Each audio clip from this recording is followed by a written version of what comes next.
रामदीन अपने गांव की एक सुंदर सी लड़की वैजयंती से प्यार कर बैठा था। वह हर रोज़ वैजयंती के घर के सामने से निकलता, एक बार नहीं, कभी कभी तो 2-3 बार भी। जब तक वैजयंती उसे दिखाई नहीं देती, वह उसे रास्ते के पीछे ही पड़ जाता। वैजयंती भी धीरे धीरे समझने लगी कि ये लड़का उसी के लिए इस तरफ के चक्कर लगाता रहता है। धीरे धीरे वैजयंती को भी उसका इंतज़ार रहने लगा। जब तक वह भी रामदीन को न देख ले, उसका मन शांत नहीं होता। एक अजीब सी बेचैनी उसे परेशान करती रहती। अब रोज़ रोज़ के आने जाने से रामदीन को इतना तो समझ आ ही गया था कि उसे ग्रीन सिग्नल मिल रहा है। वैजयंती उसे देखते ही शर्मा कर अंदर भाग जाती, लेकिन अगले दिन उसी समय फिर से बाहर आकर बैठ जाती। एक दिन वैजयंती के पिता ने रामदीन पर नज़र पड़ते ही उसे आवाज़ लगाई, ऐ लड़के, इधर आ। रामदीन कुछ पल के लिए घबरा गया, परंतु फिर निडरता के साथ चलता हुआ वैजयंती के पिता के पास आकर खड़ा हो गया और पूछा, क्या है काका, आपने मुझे क्यों बुलाया? इधर से रोज़ निकल कर कहाँ जाता है तू? रामदीन ने फिर उतनी हिम्मत से जवाब दिया, नहीं काका, कहीं नहीं जाता, केवल टहलने के हिसाब से ही घूमता रहता हूँ। अनुभवी दीनानाथ सब कुछ समझते हुए भी अब उससे कुछ भी कहने में असमर्थ लग रहे थे। फिर भी उन्होंने बात को आगे बढ़ाते हुए पूछा, क्या काम करते हो? अरे पहले ये तो बताओ, तुम्हारा नाम क्या है? मेरा नाम रामदीन है काका, और पेशे से मैं कुम्हार हूँ। मेरी खुद की एक छोटी सी दुकान है। मैं मेरे चाक के साथ व्यस्त रहता हूँ और मटके, गमले तथा मिट्टी के बर्तन बनाता हूँ। अच्छा, पिताजी क्या करते हैं? पिताजी इस दुनिया में नहीं है, सिर्फ माँ है मेरे साथ और वह मेरे काम में मदद करती है। मेरी बेटी वैजयंती से ब्याह करोगे? वैजयंती के पिता दीनानाथ ने सब कुछ जानने के बाद उससे सीधा प्रश्न कर दिया और उसके जवाब का इंतज़ार करने लगे। रामदीन के मन में पटाखे फूटने लगे। वह जो पूछना चाहता था सामने से उस लड़की के पिता ने ही पूछ लिया। उसने अपने आप को और अपनी खुशी को नियंत्रित करते हुए कहा, काका, मुझे माँ से पूछना पड़ेगा। दीनानाथ ने मुस्कुराते हुए कहा, अच्छा, तो मेरी गली के चक्कर लगाने की अनुमति भी ली थी क्या अपनी माँ से?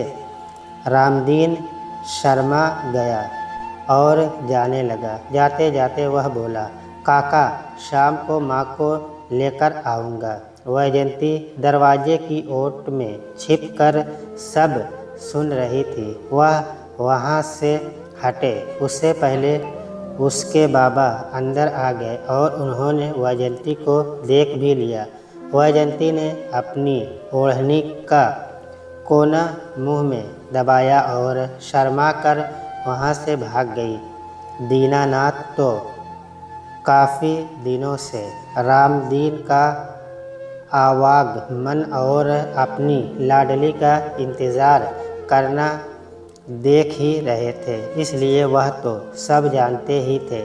उसी शाम को रामदीन अपनी माँ पार्वती के साथ वैजयंती के घर पर आ धमका। दीनानाथ अब तक अपनी पत्नी माया को सब कुछ बता चुके थे।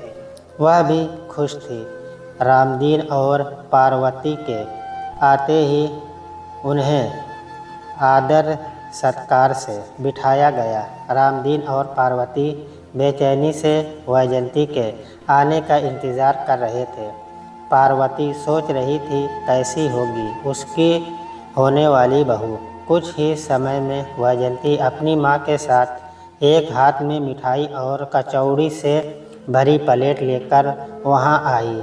रामदीन की निगाहें वैजयंती के चेहरे पर अटक गई, लेकिन उसकी अम्मा की आंखें वैजयंती के चेहरे से होते हुए उसके हाथों पर आकर अटक गई।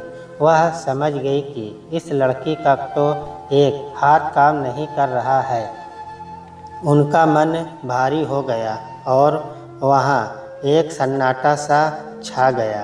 तभी इस सन्नाटे को चीरती हुई एक आवाज़ आई, पार्वती बहन, ये है हमारी बेटी वैजयंती, सुंदर, सुशील, हर काम में निपुण। उनकी बात को बीच में ही काटते हुए एक दूसरी आवाज़ आई, दीनानाथ जी। वैजयंती का एक हाथ इतना कहकर पार्वती चुप हो गई। रामदीन भी होश में आया।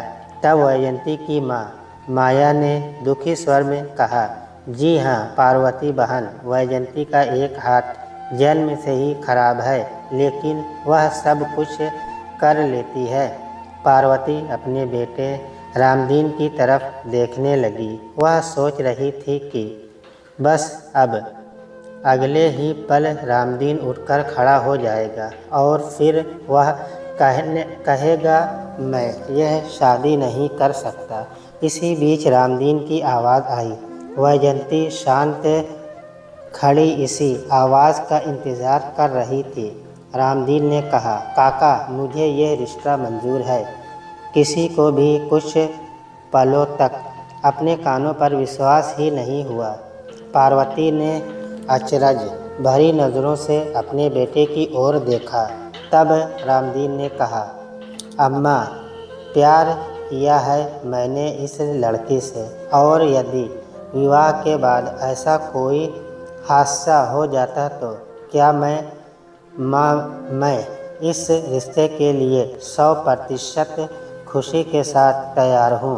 पार्वती ने उठकर वैजयंती के हाथ में शगुन का नारियल रखते हुए उसकी पेशानी को चूम लिया। वह अपने बेटे के इस निर्णय पर खुश थी। उसके 10 दिनों के बाद ही उनके घर में शहनाई बजी। दोनों परिवार बहुत अधिक संपन्न नहीं थे, लेकिन सीमित साधनों में खुशियों को बटोरना जानते थे।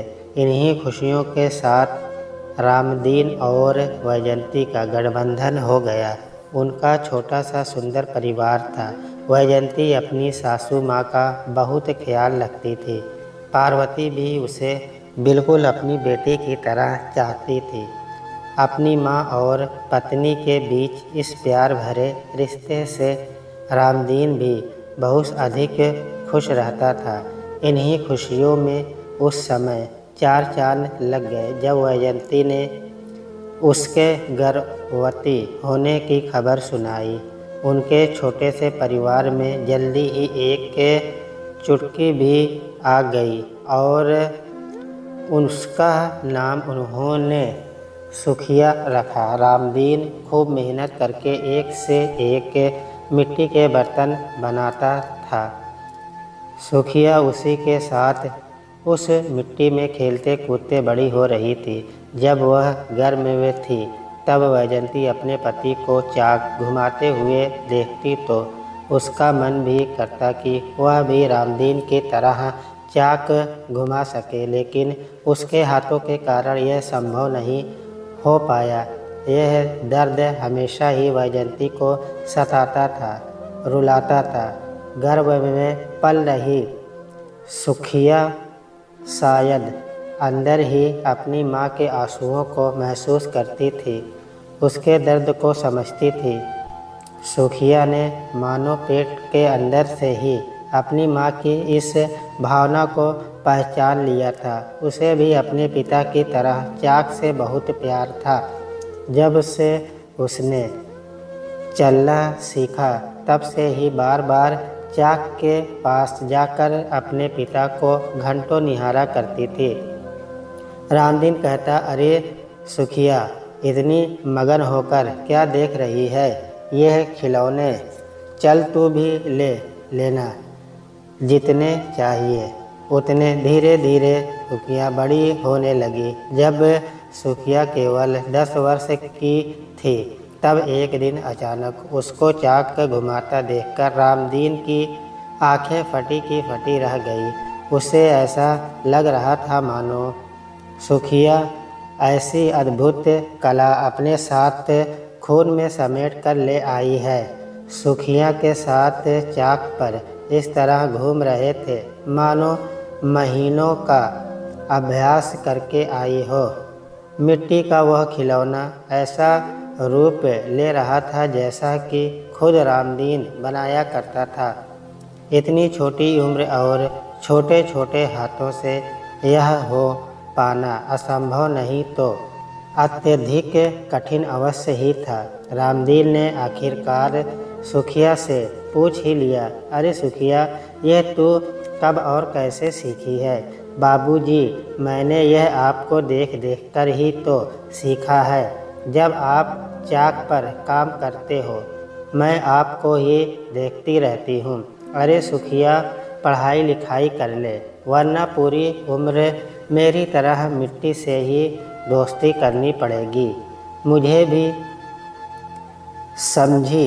सुखिया ने जवाब दिया, बाबूजी, मुझे इस मिट्टी से बहुत प्यार है। ये हमारा ख़ानदानी धंधा है, इसे हमें आगे ले जाना चाहिए, है ना माँ? अरे सुखिया, 2 वक्त की रोटी के अलावा और हमें इनसे मिलता ही क्या है? तभी वैजंती ने कहा, सुखिया, तू बस पढ़ लिख ले। अरे माँ, जाती तो हूँ मैं स्कूल। मैं अपनी पढ़ाई भी पूरी करूँगी और हमारी कला को भी जीवित रखूँगी, उसे भी सम्मान दूँगी। अम्मा, हमारी वजह से ही तो लोग मटकों का ठंडा पानी पी पाते हैं। अरे सुखिया, फ्रिज खा गई है हमारे मटकों को। तू कहाँ की बात लेकर बैठी है? पर माँ, सबके पास फ्रिज खरीदने के लिए पैसा कहाँ होता है? हमारे पास भी नहीं है। गरीब लोगों को तो हम ठंडा पानी पिलाते हैं ना। बोलो, हम मेहनत करके नई नई चीज़ें बनाएंगे तो लोग ज़रूर खरीदेंगे।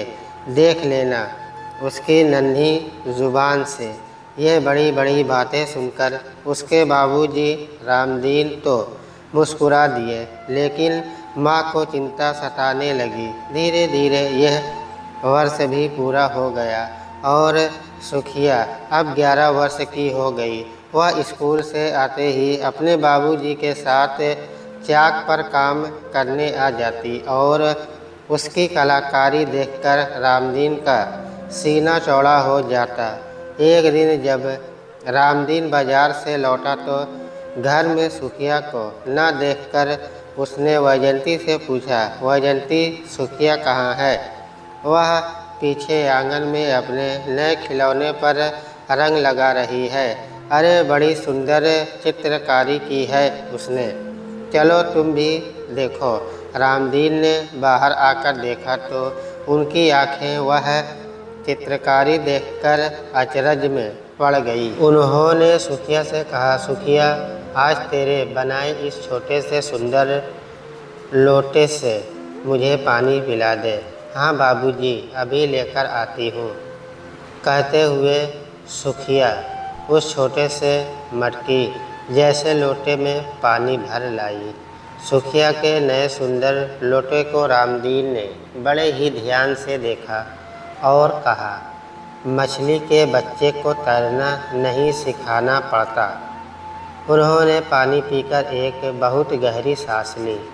उस गहरी सांस के साथ ही उनके हृदय ने उन्हें धोखा दे दिया। रामदीन ने वक्त से पहले ही इस दुनिया से मुंह मोड़ लिया। सुखिया की माँ वैजंती आंसू बहाते हुए चिंता में सोच रही थी कि अब आगे क्या होगा।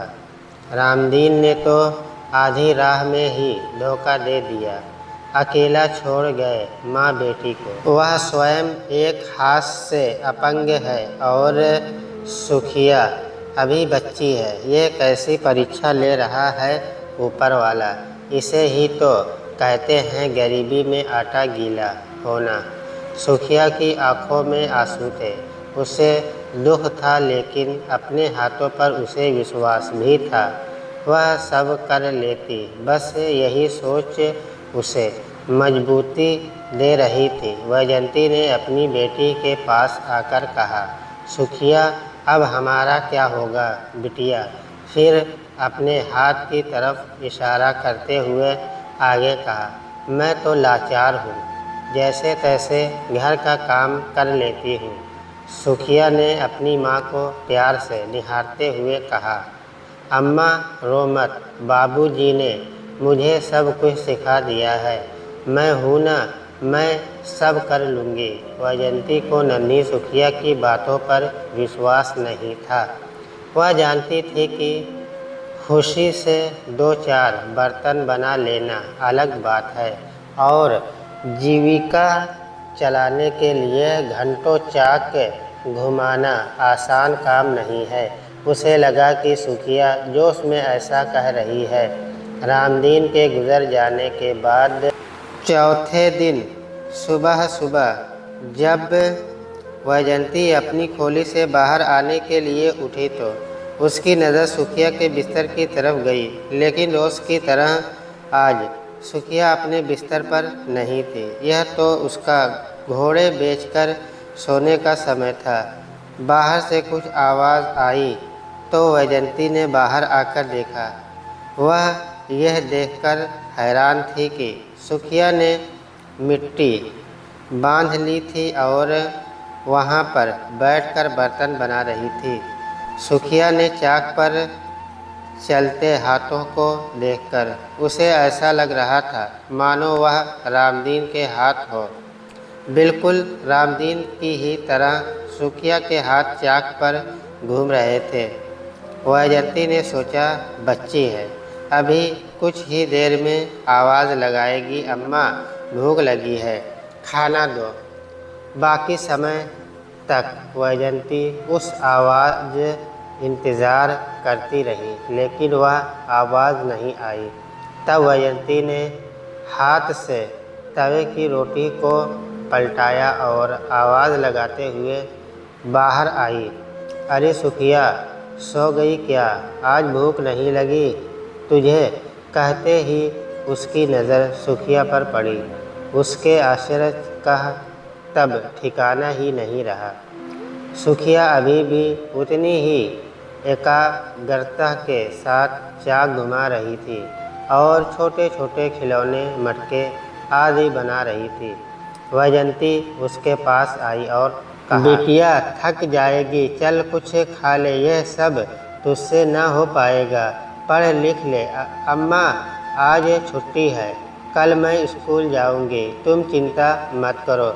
अरे पर तू थक जाएगी बिटिया, सुखिया ने वह मटका पूरा करते हुए कहा। अम्मा, जिस काम में मज़ा आती है उसमें है थकान कैसा? थकान तो मुझसे कोसों दूर है, तुम चिंता मत करो, मैं ठीक हूँ। धीरे धीरे सुखिया एक से बढ़कर एक मिट्टी के बर्तन, चिल्म, खिलौने, मटके आदि सब कुछ बनाने लगी। खाना खाते समय एक बार फिर वैजयंती ने कहा, सुखिया ये काम छोड़कर पढ़ाई पर ध्यान दे, पढ़ लिख कर काम पर लग जाएगी तो दोनों वक्त की रोटी का जुगाड़ हो जाएगा। मैं जानती हूँ ये तेरा शौक़ है, पर यह शौक़ ज़्यादा दिन नहीं रहेगा। अम्मा, मैं अच्छे से पढ़ाई तो ज़रूर करूँगी, पर यह काम नहीं छोड़ूँगी, कभी नहीं।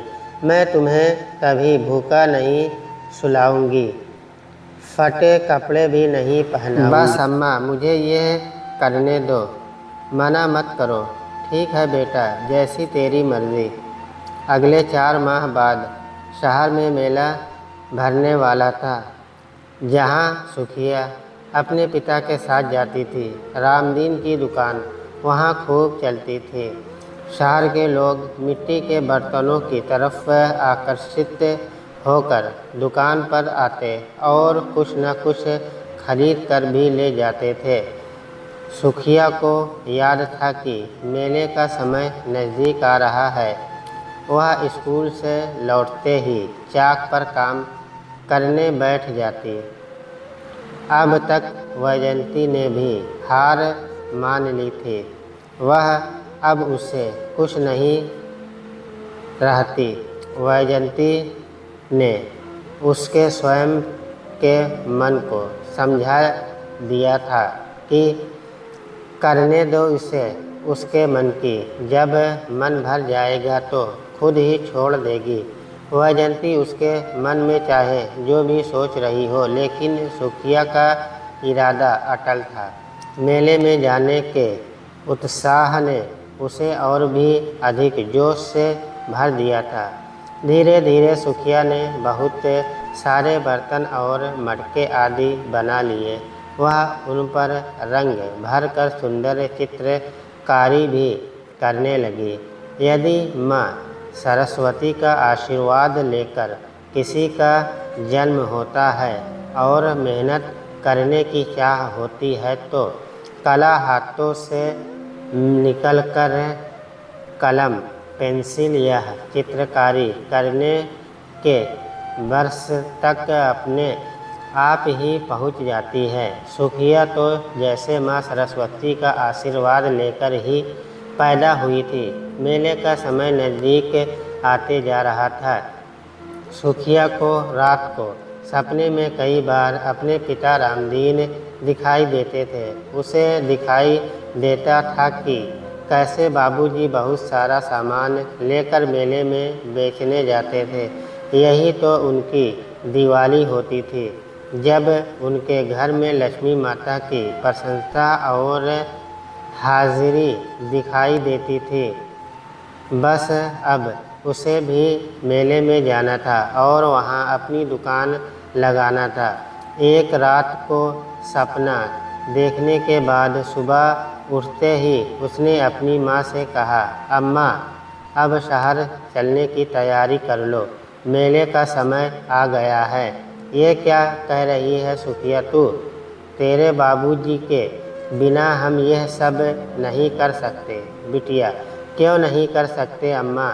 मैं हूँ ना, मैं करूँगी। अरे पगली, इतनी भीड़ में कौन तेरी दुकान पर नज़र डालेगा? कौन खरीदेगा तुझसे? क्यों अम्मा, क्यों नहीं खरीदेगा? कोई बाबूजी से खरीदते थे तो मुझसे क्यों नहीं? क्या मेरा काम अच्छा नहीं है? नहीं नहीं सुखिया, ऐसी बात नहीं है।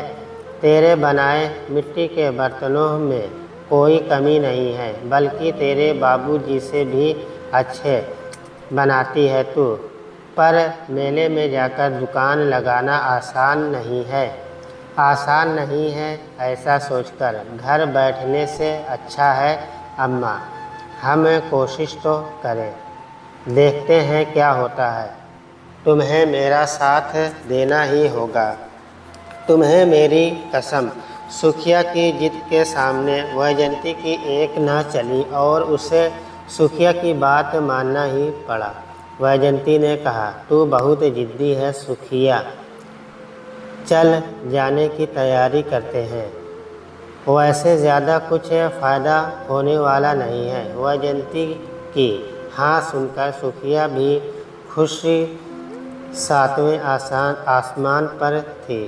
अब उसने और जोश से तैयारी शुरू कर दी। मेला लगने के एक दिन पहले ही वैजयंती और सुखिया अपने साथ बहुत सारे खिलौने, रंगे बिरंगे मटके तथा मिट्टी के बर्तन आदि लेकर मेले के स्थान पर पहुंच गए। यह मेला कोई छोटा मोटा मेला नहीं था। इसमें गरीब से लेकर अमीर तक सभी लोग आते थे। हजारों की भीड़ एकत्रित होती थी। 4 दिन चलने वाला इस मेले में आकर लोग एक नया जीवन जी लेते थे। कोई तनाव नहीं, खाना पीना, अपनी पसंद की वस्तुएं खरीदना, मस्ती करना, बच्चों को झूला झुलाना, रोज़मर्रा की ज़िंदगी से बिल्कुल अलग होते थे यह दिन। कहीं जादू का खेल, कहीं कठपुतली का नृत्य, तो कहीं ढोलक मंजीरे पर कुछ लोग गाना गा रहे होते, कहीं रस्सी पर कोई छोटी सी बच्ची चल रही होती। छोटी छोटी दुकानों से लेकर बड़ी बड़ी दुकानें लगी रहती। जीवन भी आपाधापी के बीच एक परिवर्तन लाने के लिए यह मेला बहुत ही अच्छा माध्यम बन गया था। सागर ने देखा कोई बहुत ही महत्वपूर्ण काल था। सागर ने फ़ोन उठाने के लिए अनाया की उंगली जो उन्होंने पकड़ रखी थी उसे छोड़ा। बात करने की धुन में वह आगे निकल गए और अनाया वहीं सुखिया की दुकान के सामने खड़ी रह गई। वह उन खिलौने की तरफ इतनी आकर्षित हो गई कि उसे अपने पापा के चले जाने का आभास ही नहीं हुआ। कुछ ही पलों में सुखिया और वैजंती की नज़र अनाया पर पड़ गई। वैजंती ने उसे देखते ही पूछा, तुम्हें क्या चाहिए बेटा?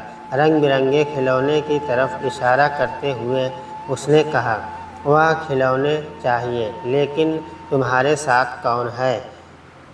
तुम किसके साथ आई हो? यह है ना मेरे पापा?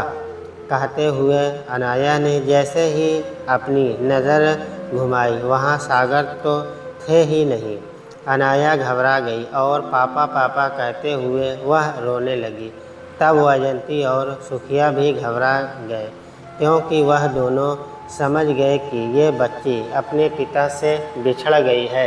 वैजंती ने रोती हुई अनाया को बड़े ही प्यार से साथ अपने पास से बुलाकर बैठाया और उसके आंसू पोंछते हुए कहा, डरो नहीं बिटिया, तुम्हारे पापा तुम्हें ढूंढते हुए यहाँ ज़रूर आ जाएंगे। तुम्हारा नाम क्या है? अनाया, उसने रोते हुए कहा। सुखिया के हाथ अब भी चाक पर घूम रहे थे। सुखिया भी थी तो उसी की उम्र की, लेकिन उससे कहीं ज़्यादा परिपक्व थी, जिसका कारण था हालात। खैर, सुखिया ने उससे कहा, देखो मैं कैसे बर्तन बनाती हूँ, इसके ऊपर तुम भी बनाओगी? अनाया, सुखिया चाह रही थी कि किसी तरह से वह रोना बंद कर दे। सुखिया का उससे यह प्रश्न पूछना काम कर गया और अनाया अब सुखिया के साथ आकर बैठ गई। दोनों एक दूसरे की तरफ देख रही। तभी सुखिया ने उसका हाथ पकड़कर चाक पर रखा। अनाया दंग होकर चाक को देख रही थी और अब धीरे धीरे मुस्कुरा भी रही थी। उधर सागर का बात करना खत्म होते ही उन्होंने कहा, चलो अनाया, तुम्हें यह सब बड़े वाले झूले। पीछे देखते ही सागर के पैरों तले से ज़मीन खिसक गई। अनाया तो उनके साथ थी ही नहीं। सागर ने आसपास चारों तरफ नज़र दौड़ाई। हर तरफ भीड़ थी, भीड़ नज़र आ रही थी। सागर की आँखों से अश्क बह निकले। इतनी भीड़ में कैसे ढूंढूं अपनी बेटी को? यह प्रश्न उन्हें खून के आंसू रुला रहा था। बात करते करते वह काफ़ी आगे निकल गए थे। लगभग 10 मिनट हो चुके थे। उन्हें तो यह याद ही नहीं था कि अनाया उस मिट्टी के खिलौने की दुकान, छोटी सी दुकान पर रुक गई होगी। वो जहाँ से चलकर आए थे उसी तरफ उनके कदम वापस मुड़ गए। यह समय उन्हें वर्षों लंबा लग रहा था। हर पल इतना भारी लग रहा था जिसका वजन उठाने में उनके पैर काँप रहे थे।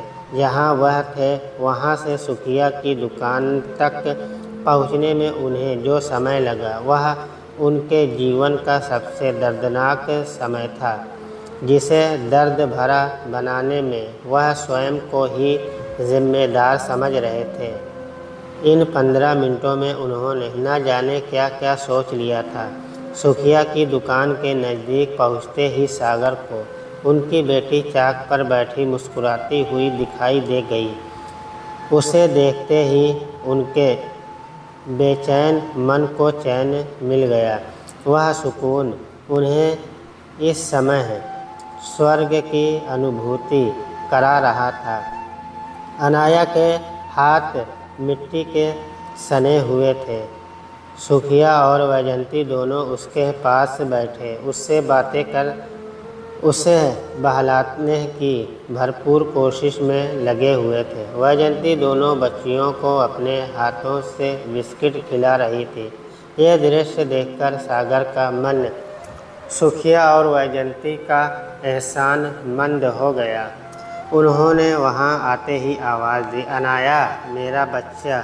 अनाया ने खुश होकर दौड़ते हुए सागर के पास आकर मिट्टी वाले हाथों से गोदी में चढ़कर कहा, पापा आप कहाँ चले गए थे? मैं कितना डर गई थी। पापा यह सुखिया है, देखो कितने अच्छे खिलौने बनाती है, यह मुझे भी सिखा रही थी। वैजंती ने उठते हुए कहा, साहब जी माफ़ कर दीजिए, आपकी बच्ची रो रही थी इसलिए उसे फुसलाने के लिए इस मिट्टी में। अरे ऐसा मत कहिए आपने तो आज मुझ पर वह एहसान कर दिया है जिसका कर्ज तो मैं जीवन में कभी भी उतार नहीं पाऊंगा। सागर ने रुमाल से अपने आंसुओं की बहती धार को रोकते हुए कहा, मैं आपका शुक्रिया कैसे अदा करूं? मुझे समझ नहीं आ रहा है। अच्छा हुआ आपने मेरी बच्ची को यहाँ रोक लिया, वरना इस भीड़ में न जाने वह कहाँ गुम हो जाती, उसके साथ न जाने क्या अनहोनी हो जाती। सोचता हूँ तो रूह कांप जाती है।